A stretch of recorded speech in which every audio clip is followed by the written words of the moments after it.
สบายดีทุกคนเนาะมื่อนี้ก็มาถ่ายคลิปให้พี่น้องเบิ่งเด้อว่าอันนี้ก็เป็นดอกฮ้อนไก่พี่น้องดอกไม้ไก่เฮือนพี่น้องไก่เฮือนขน้อยเองนี่แหละอยู่ทางหลังบ้านเนาะอันนั้นอยู่เมืองไม่กาเป็นจังซี่เด้อพี่น้องคันย่ำฮ้อนเขาก็ได้ปลูกต้นไม้ต้นหญ้าหากินนะแต่ว่าถ้าฮ้อนย่ำหนาวมาต้นไม้แถวนี้ก็สิตายเบิดพี่น้องเกลี้ยงเติดเลยเนาะเพราะว่าอันนั้นหากินหาอยู่ปลูกพักปลูกหญ้าได้ก็ตอนมันย่ำฮ้อนพี่น้องแต่ว่าหนาวมากแล้วก็แล้วแหละนี่อีก2 เดือนนี่พี่น้องก็ออกเคลื่อนบ่ได้เนาะแต่ว่าอันนี้มาถ่ายให้พี่น้องเบิ่งว่าความงามของสวนดอกไม้ขน้อยมันก็จะเป็นแนวนี้แหละพี่น้องสวนหลังบ้านขน้อยมาปลูกดอกไม้พี่น้องถ้ามีดอกไม้ขน้อยก็จะคิดว่า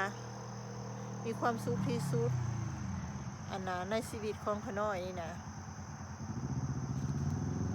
ทุกมื้อนะพี่น้องถ้ามีเวลานี่นะก็สิแล่ลงมาเบิ่งสวนนี่แหละพี่น้องสวนดอกไม้หมักปลูกดอกฮ้อนไก่พี่น้องดอกฮ้อนไก่เนี่ยเอามาจากประเทศอิตาลีเด้อพี่น้องอิตาลีเขาเจ้าซิมีดอกไม้อันนี้ดอกไม้เนเบอร์ข้างบ้านเพิ่นก็มากปลูกเลยพี่น้องมาปลูกดอกไม้นี่แหละเพิ่นว่าโอ้ยข่อยก็มากปลูกคือกันกับเจ้าเพิ่นว่าคนอิตาลีแต่ว่าเพิ่นดีเด้อพี่น้องเพิ่นเป็นคนเฒ่าทั้งผัวทั้งเมียเนาะแต่ว่าเพิ่นก็บอกว่ามาเอาไปปลูกอยู่เฮือนเพิ่นเจ้ามีดอกไม้หลายบ่ข่อยว่าโอ้บ่มีหลายปานใดข่อยว่าหั่นน่ะแต่ว่าส้มดอกไม้แล้วเนาะพี่น้องเนาะก็มาย่างทางหลังบ้านพี่น้องส้มธรรมชาติคือเก่านี่ทางหลังบ้านก็สิเป็นแนวนี้นะพี่น้อง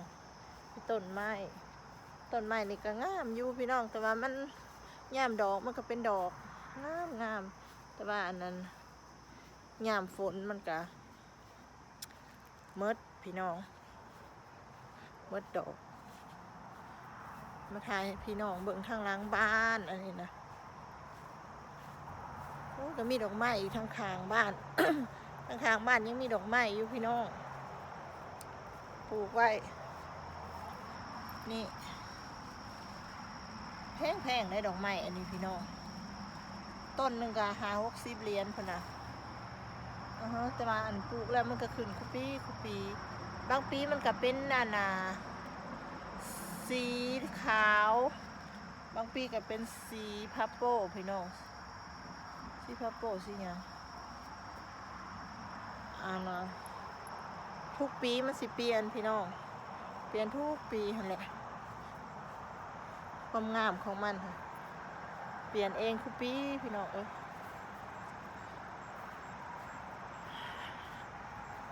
มื้อนี้อากาศก็ค่อนคือฝนสิตกเลยพี่น้องคือฝนสิตกมื้อนี้โอ้ยเอาอันนี้มาใส่เฮือนก่อนนี่อันนี้ซ้ายมันก็หลุดออกเลยเนาะ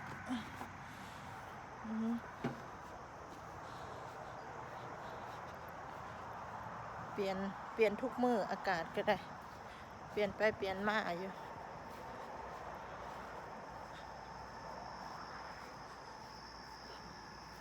ตื่นนอนมากก็จังซี่แหละพี่น้องไปเฮ็ดหันเฮ็ดนี่อยู่เมืองไม่กาแต่มันเป็นซ่านเมืองพี่น้องพี่นี่นะขนาดบ่มักอยู่ในเมืองหลายถ้าอยู่ในเมืองหลายก็แออัดบ่เห็นธรรมชาติเห็นแต่ขี้ฝุ่นเห็นแต่ขากันตีกันพี่น้องเลี้ยวกันหลายสิ่งหลายอย่างอยู่กับธรรมชาตินี่ดีที่สุดแล้วพี่น้องนี่แหละความงามของ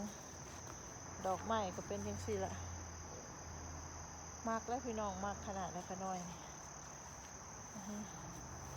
มีปลูกดอกไม้แล้วก็มีปลูกมะเพร้าวนั่นพี่น้องอันนี้ต้นมะเพร้าวเด้อต้นมะเพร้าวของขน้อยอยู่นี่ละเขียวกะจีแล้วพี่น้องหมากกระดกทางหมากเพชรทางดอกไม้พี่น้องหลายแนวอยู่ในสวนนี่จะปลูกหลายแนวกระหกอยู่พี่น้องนอกจากนั้นก็มีมักทั่วพี่น้องมีมักทั่วกับกำลังเป็นดอกพี่น้องกำลังเป็นหมากเป็นดอกมักทั่วสวนมักทั่วอีกอยู่ข้างหลัง ต้องได้หากินแบบนี้แหล้วพี่น้องเอ้ยแต่ละมือแต่ละยามต้องได้เฮ็ดไว้เพราะว่าขาน้อยมักเด้มักขัวมักสวนมักธรรมชาติหลาย